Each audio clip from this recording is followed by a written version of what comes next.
नमस्कार दोस्तों, स्वागत है एक और नई वीडियो में। दोस्तों, आज की इस वीडियो से हम बायोलॉजी का 11th और 12th का एनसीईआरटी का सिलेबस के जितने भी इम्पोर्टेंट टॉपिक हैं उन पूरे टॉपिक्स को हम डिस्कस करने वाले हैं। सभी टॉपिक्स को हम पढ़ेंगे। हम इनको हिंदी और इंग्लिश दोनों मीडियम में डिस्कस करेंगे। और चूंकि ऐसा देखा जा रहा है कि हर एग्ज़ाम में जिसमें भी बायोलॉजी का या साइंस का पोर्शन ज़्यादा पूछा जाता है वो अधिकतर एनसीईआरटी 11th या 12th की क्लास से ही पूछा जाता है, अधिकतर उसी से कवर होता है। क्योंकि बेसिक ही अगर क्वेश्चन पूछे जा रहे हैं तो फिर वो 11th या 12th का जो सिलेबस है उससे ही बनने की संभावना ज़्यादा होती है।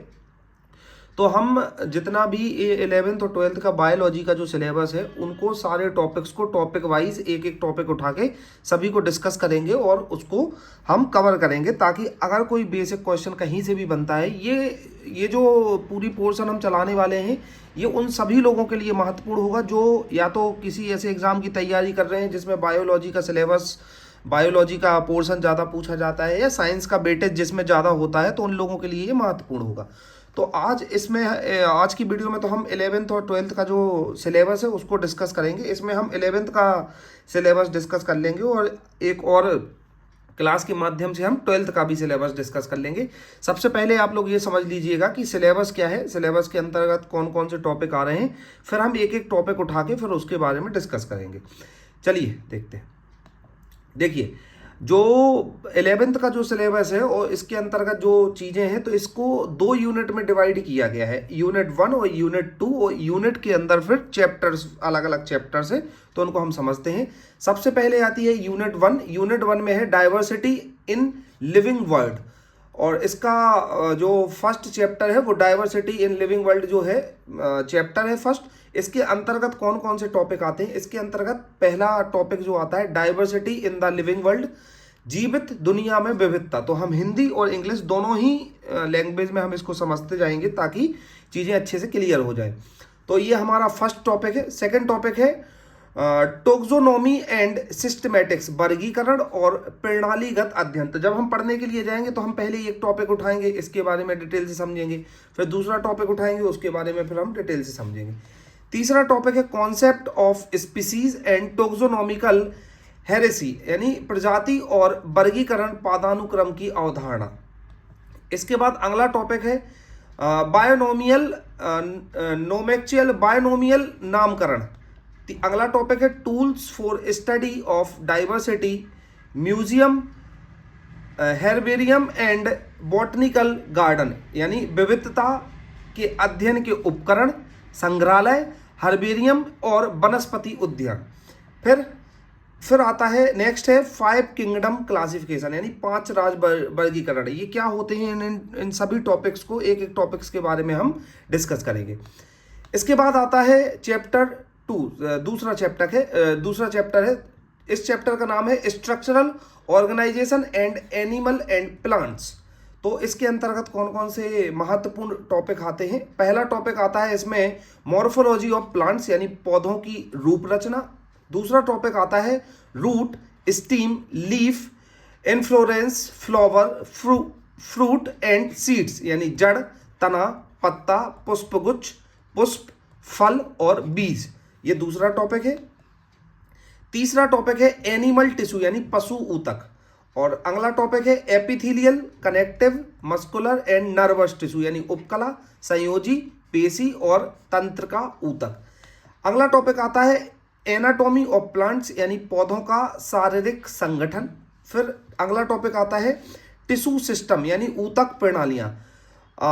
इसके बाद टिश्यू सिस्टम में है मेरिस्टेमेटिक एंड परमानेंट टिश्यू, यानी मेरिस्टेमेटिक और स्थायी ऊतक। फिर आता है structure and function of xylem and phloem, तो जाइलम और फ्लोएम की संरचना और कार्य। तो ये हमारा चैप्टर 2 है।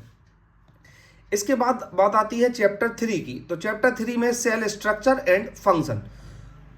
इसमें पहला टॉपिक है structure of prokaryotic and eukaryotic cell, यानी प्रोकैरियोटिक और यूकैरियोटिक कोशिकाओं की संरचना। दूसरा है cell membrane and its structure, यानी कोशिका झिल्ली और इसकी संरचना। तीसरा है structure and function of cell organelle, यानी कोशिका अंग की संरचना और उसके कार्य। अगला है cell division, mitosis and meiosis, यानी कोशिका विभाजन, माइटोसिस और मियोसिस। अगला है transport across cell membrane, diffusion, osmosis, active transport, यानी कोशिका झिल्ली के पार परिवहन, कोशिका झिल्ली की मेम्ब्रेन से परिवहन कैसे, विसरण, ऑस्मोसिस और सक्रिय परिवहन के बारे में हम देखेंगे। इसके बाद आता है चैप्टर 4 जिसमें प्लांट फिजियोलॉजी, जिसमें हम प्लांट फिजियोलॉजी के बारे में देखेंगे। तो फर्स्ट टॉपिक जो इसका है, फर्स्ट टॉपिक है photosynthesis process and factor affecting it, यानी प्रकाश संश्लेषण प्रक्रिया और इसे प्रभावित करने वाले कारक। फिर आता है रेस्पायरेशन इन प्लांट्स, यानी पौधों में श्वसन। फिर आता है प्लांट ग्रोथ एंड डेवलपमेंट, यानी पौधों की वृद्धि और विकास। फिर इसके बाद आता है growth regulations, auxins, gibberellin and cytokinin, abscisic, acid and ethylene, वृद्धि विनायक, ऑक्सिन, गिबरेलिन, साइटोकाइनिन, एब्सिसिक अम्ल और एथिलीन, तो इसके बारे में हम समझेंगे। फिर आता है transport in plants, water and nutrients, यानी पौधों में परिवहन जल और पोषक तत्वों का। फिर आता है xylem and phloem, transpiration and guttation, तो जाइलम फ्लोएम उत्सर्जी और श्वसन, इसके बारे में हम देखेंगे। फिर मिनरल न्यूट्रिशन इन प्लांट्स, यानी पौधों में खनिज लवण। फिर आता है चैप्टर 5, चैप्टर 5 में क्या क्या है, ह्यूमन फिजियोलॉजी। ह्यूमन फिजियोलॉजी में हम क्या क्या देखेंगे, digestion system, structure and function, यानी पाचन तंत्र का संरचना और उसके कार्य।